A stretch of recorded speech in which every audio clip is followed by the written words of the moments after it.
MTG Next Door. This is Stitch. Let's do this. I'm going to try to get through 8 packs in 10 minutes, but move this aside. But more importantly, it's something I noticed last night. I don't need a knife for this. Something I noticed last night while sorting cards. I like to keep one of each token, and I noticed this first with the tokens. See if you can see what I saw. Notice anything? Yeah. Let's see if I got another example. Yeah, this is a pretty good one. You can almost see it in the zombies. So on your right, you have the cards printed in Japan. On your left, you have the cards printed in the USA. Get close to the camera, take a look. I mean, I'm not making that up. I have them under the same light. The American-made cards are incredibly darker, like much darker. Do I prefer it? Not really. On the Japanese versions, you can make out the details of the art a whole lot better.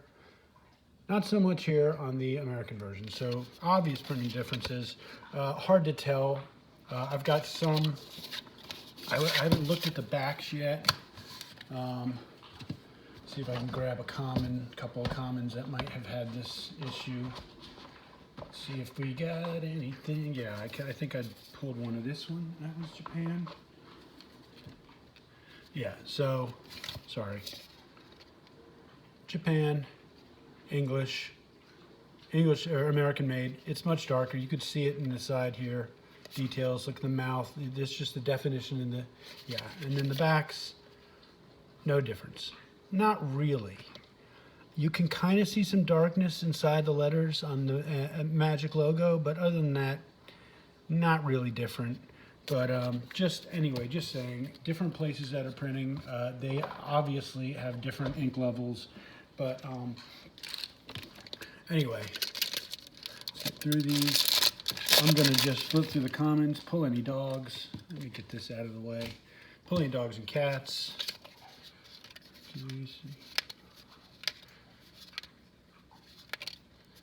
No dogs, no cats in the common section. And that should be it. Yep, and we got a very ugly Garrick's Uprising. Barely can see the mana symbols. I'm not going to keep harping on it. It's obvious. These frames are awful. When Garrick's Uprising enters the battlefield, if you control a creature with 4 power or greater, draw a card. Creatures you control have trample. Whenever a creature with power 4 or greater enters the battlefield, under your control, draw a card. Yeah, that's not bad.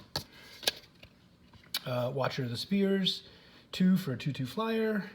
Creature spells you cast with flying cost 1 less to cast. Whenever another creature with flying enters the battlefield under your control, Wither of the Spires gets 1/1 until end of turn. Yeah, that's the thing, I guess. Furious Rise, enchantment at the beginning of, it's a 3 casting cost enchantment at the beginning of your end step. If you control a creature with power 4 or greater, exile the top card of your library, and you may play that card until you exile another card with Furious Rise. I mean, that's draw in red. You can't hate that. So, we got a beast token, nice light beast token, Rugged Highlands, and a rare 2/3. Subira Tolzidi Caravaner. Legendary creature, so it's a 2/3 for 3 with haste. 1 will get you another target card, creature with power 2 or less can't be blocked this turn, and 1 in a red to tap. Discard your hand until end of turn. Whenever a creature you control with power 2 or less deals combat damage to a player, draw a card. I mean, all right, if you're in red and you're, you need card draw. Yeah, I mean, if you're in red, your hand's probably empty most of the time anyway. So, oh, is that a cat? Nope, it's a griffin. Aura, instant, ogre warrior, dwarf soldier. None of these are really interesting enough to talk about anyway. This is garbage. Duress. Oh, there you go with our first uncommon. I think I saw this yesterday. Leafkin Avenger. I got a dog that's puking up a rawhide in the back. That's not funny. 4/3 for 4. So it's an elemental druid. So that you've got tap, add green for each creature you control with power 4 or greater, and then 7 in a red. Leafkin Avenger deals damage equal to its power to target player or planeswalker. Someone's going to exploit that. I know it. It's just not going to be me. Unsubstantiate, 2 to return target spell or creature to its owner's hand. That's a limited or draft card. Burrowfist Oak, 2/3 for 4. It's a tree folk. Whenever you draw a card, Burrowfist Oak gets 2/2 until end of turn. And I always, anybody outside of our play group watching, which is probably rare, we play Oathbreaker and EDH, so when I see cards like that, I'm just thinking, yep, not worth a slot. You got your Arena card, Dismal Backwater, another rare. Foreign Sovereign. Hey, it's a cat, so a rare cat. 2 and a green for 2/3. Other cats you control get 1/1 and have protection from dogs. Whenever one or more cats you control deal combat damage to a player, destroy up to 1 target artifact or enchantment that player controls. Like it. I like it. We're at 5 minutes. I'm never going to get 10 packs. I mean 8 packs open unless I start really ripping through these. Nope, no damage. Okay. Oh, this one's bent. A little bend on that one. I might have done that. Ugh. God, that frame. And look, they just left the text blank. If they'd like to deliberately fuck with the new players. Like, okay, we're not going to write anything here. Cat. It's a big cat. Shark, Instant, Cleric, Golem, Fungus, Instant. Yep, there we go. And reprint. Battle Rattle Shaman. At the beginning of combat on your turn, you may have a target creature get 2/0 until end of turn. So for 4, you get a 4/2, maybe. If you're in Goblins, this can't. I've read this a few times. We cannot play Chrome Replicator in our format. Sorry, just can't be done. So we've got an Elf Archer, 1 for a 1/2. I'm already liking that. It's got Reach, yay. And 3 to make it deal 1 damage to target creature with flying. It's a utility card, but if you're an Elves, 1/2 for 1. You're not passing that up anyway. No foil. Let's see what we got. We got this. Man, that is one creepy cat. I didn't know what that was until I just looked. It's a cat token. That is creepy.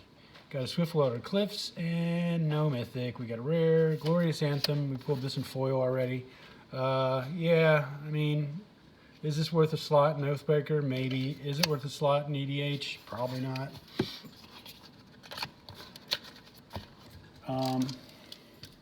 So early on, I pulled 4 mythics in like the first 5 packs. So I am, with about a little over half the box left, I don't anticipate getting any more mythics.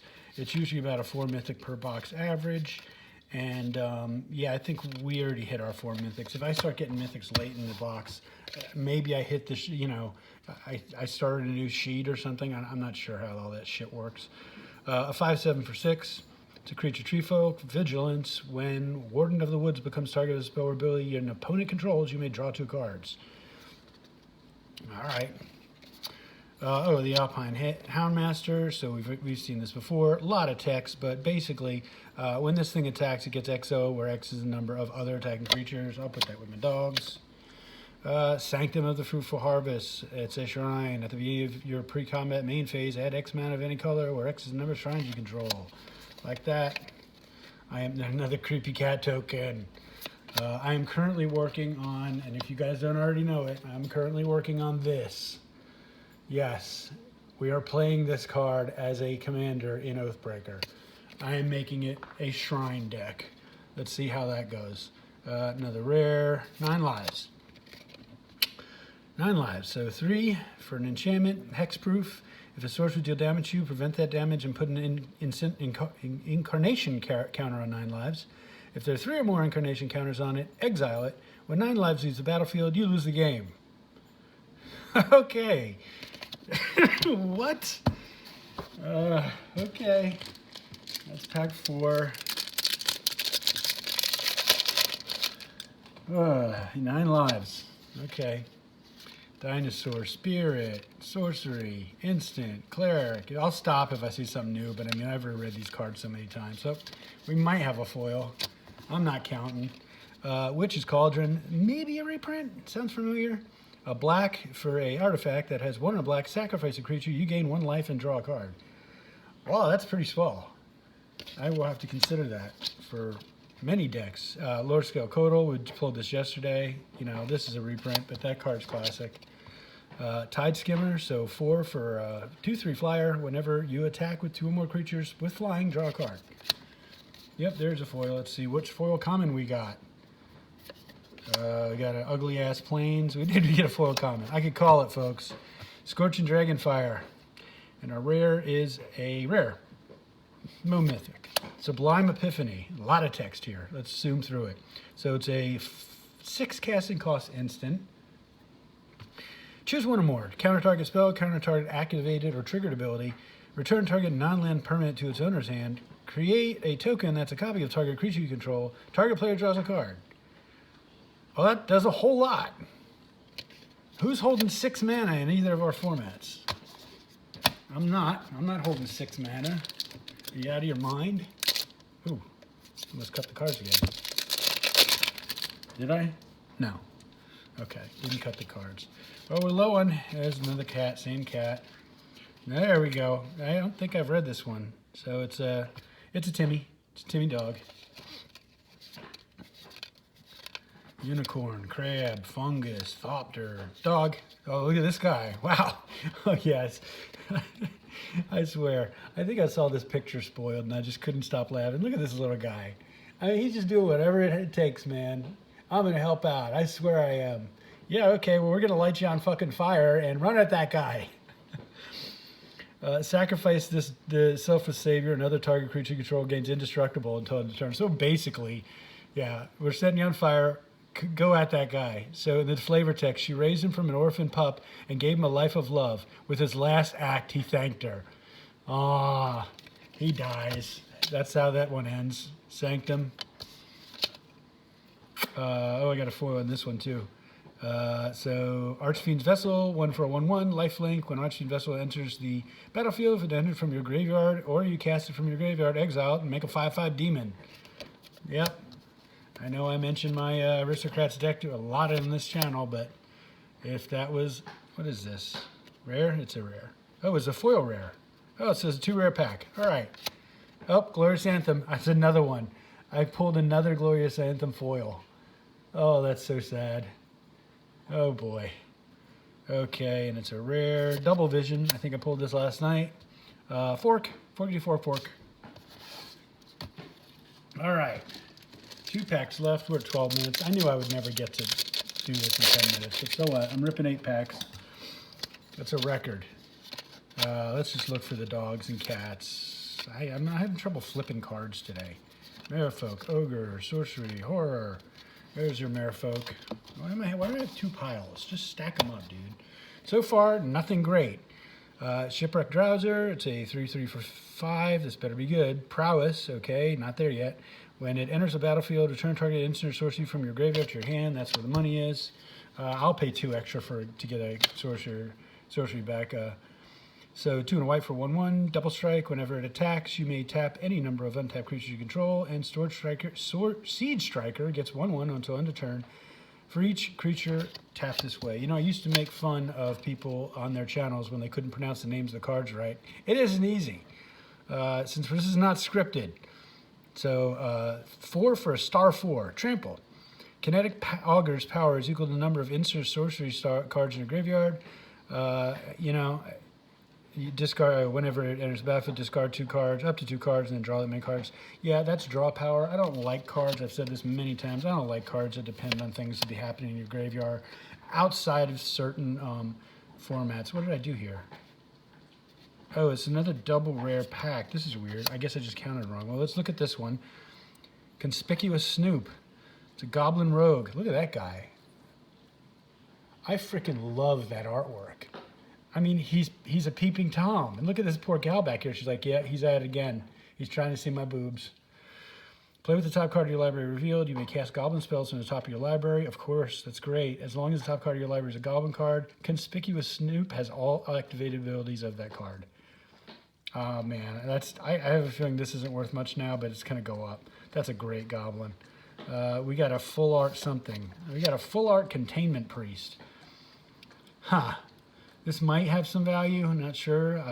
It's a 1 and a white for a 2/2 flash. If a non-token creature would enter the battlefield, and if it wasn't cast, exile it instead. Yeah, I mean, that's probably an EDH card that, you know, it's a standard EDH card that I just have never played. I'm pretty sure that's a reprint. All right, last pack. We're running at 15 minutes, so obviously I can't do 8 packs, even a cat cleric, even if I'm just ripping another cat. I got 3 of that guy. Even if I'm just ripping through them and only reading the uncommons and the rares, I just can't get there, guys. Faith's Fetters, I won't read that. I pulled that like 2 or 3 times already. Eliminate, destroy target creature or planeswalker with converted mana cost 3 or less. That's specific. And then we've got the red Shrine. Discard a land card or a Shrine card.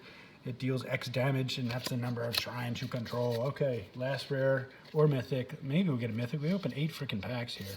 Ugly Ass Swamp. And a rare. Another Goblin, Brash Taunter. So 5 mana for a 1/1. That's indestructible. When it's dealt damage, it deals that much damage to target opponent. 2 in a red, Brash Taunter fights another target creature. Wow, I love that. That's even better. Wow, that's fantastic, man. That's a great couple of goblins. I haven't played goblins in years. See, 8 packs, and we got 8 dog cards. Haven't played goblins in years. Might have to get back to that. So anyway, that's a big stack of cards to open. Nothing great. I think we got about 12 packs left. So I'll do a few more, maybe tomorrow. But that was a lot of packs. Y'all keep safe. The goddamn COVID, it's everywhere.